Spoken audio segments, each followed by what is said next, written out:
So the core question is, what are the problems you can help solve? So I'm not going to go into the details because I'm sure you're all buying it on ebook right now, the Kindle. But the progression that we propose in the book is really starting with yourself. It's starting with actual courage. And I highlight in the book Ken Frazier, who, when a president basically said there's fine people in this group of neo-Nazis and anti-Semites, Ken Frazier and Merck said, I have to leave this presidential, CEO group. I can't do it anymore. That was courageous. And what we need is courageous leaders who have purpose and duty and empathy. They come from a place of humility. These are kind of the 5 core attributes of the leader that we talk about in the book. The ability to say, I don't know. When we put out those big goals out there, you say to the world, I don't know exactly how to do this. We're going to be 0 carbon by 2030. Leaders need to be inspiring, and they need to seek partnership. And so I'll just leave you with kind of the core of the book, which is a few examples of the kinds of partnerships we need. And they vary in size and this kind of the goals of them.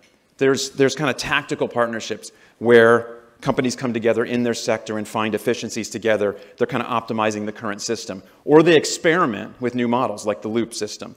We have consumer products companies trying out ways to avoid packaging. If you don't know this, you get a box, you order products, you get the packaging, and it gets reused. You send it back. They reuse the packaging. One of the most successful partnerships with the NGO community, I think really in corporate history, is the Unilever Unicef partnership on hand washing.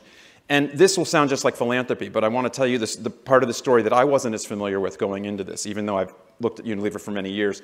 And it's the fact that they have worked with UNICEF and reached 1 billion people now, teaching kids about hand washing using the Lifebuoy soap brand from Unilever.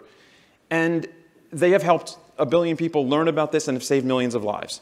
Okay, that sounds like philanthropy, but there's also been this incredible innovation driver because they realize there's not enough water in some of these places, and kids are kids, so they get antsy. So they developed a version that killed 99.9% of the germs in 10 seconds instead of 30 and changed color. So the kids were like, I'm done, right? And they brought this to other products. This is what we talk about in the book is growth, value from values. This is win-win. That's okay. Not everything's win-win. But it's okay that this brand now grows at double digits after 100 years. It was a pretty stagnant brand, and it's growing at double digits a year for like 8 or 9 years now, which for soap is like torrid growth, right? It's a $1 billion euro brand for them now. And then one of the core stories in the book, and I learned a lot about this, is about palm oil.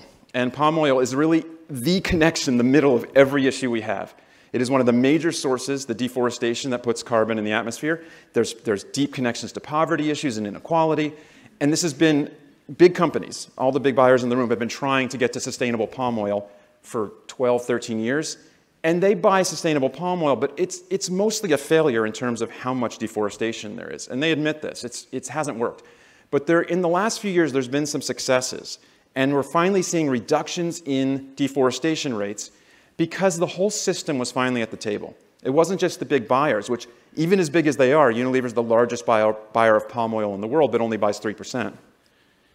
It was also having the municipalities, the local smallholder farmers, thousands of them. They're doing this thing at this jurisdictional level. That's what they're called, the jurisdictional approach.